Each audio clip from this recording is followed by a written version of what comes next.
کوم هغه دا دی چې موږ خو یقینا چې ازادي موږ ته الله تعالی راکړله، خو نن ما په دې فیسبوک باندې پوسټ هم کړی و. هغه دا د 14 اګست ورځ چې کله راشي په پبلک سیکټرز کې، پرایویټ سیکټرز کې، په کالجز کې، په سکولز کې، مدارسو کې مسکیږي، اوس مدرسو کې مناویږي، په پارکونو کې، د حکومت په دې آفیسونو کې، ډي سي آفیس کې او په فوجانو چوڼو کې، مختلف ځګونو کې د ازادي تقریبات کېږي او په کار دی چې وشي مخالفت نه کومه. دې سره وطن مینه زیاتېږي.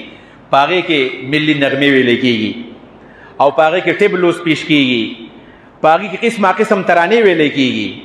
زه هم ترانې هم پکې وایې، ملي نغمې هم پکې وایې، ټبلوګانې هم پکې پیش کوئ.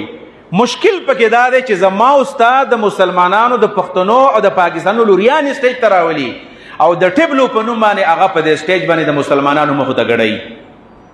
دا 2-3 کاله ما په دې کلک مخالفت وکړو او په بعضې سکولونو ما ټارګېټ کړي وو چې ورې په پلاني سکول کې داسې پروګرامات کېږي او زما کلک مخالفت هم شوی. زه بیا هم دا پیغام ورکوم او زما دا پیغام تاسو هر چا ته ورسوئ چې که دا د سکول استاذ دی که استاذه ده، که دا د کالج پروفیسر دی که پروفیسره ده، که دا افسر دی که افسره ده، که دا زمونږ څوک پاکستانی دی صاحب اختیار او هغوی د 14 اګست پروګراماتو کې هغوی تقریبات منعقد کوي، یقینا منعقده کوي، خو د قوم لوریانې تاسو چېرته په سټیج مه ګډوئ. ورئ دا بچیانې غریبانانې او د ډېرو محترمو خاندانونو سره تعلق ساتي. هغه مور ته پته نشته، پلار ته پته نشته او هغه راشي او په سټیج باندې د ټبلو په نوم باندې ګډاګان. نن سبا ټبلو دا ټبلو څه ته وایي؟ ټبلو د زمن هم نه، ټبلو څه ته وایي؟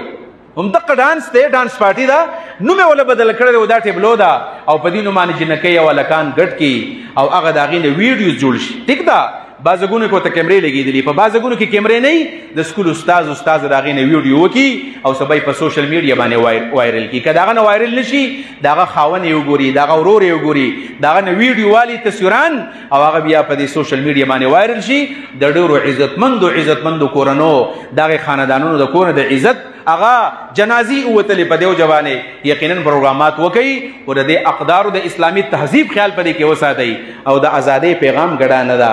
ازادي دا ګډېدو ته نه وایي، ازادي میوزیک ته نه وایي، ازادي ګډا ته نه وایي. ازادي دې ته وایي چې الله موږ د انګریزانو نه موږ له ازادي راکړله، راځي چې موږ د الله تعالی شکر وباسو، د الله حمد و ثنا موږ ووایو. دا حقیقت کې ازادي ده.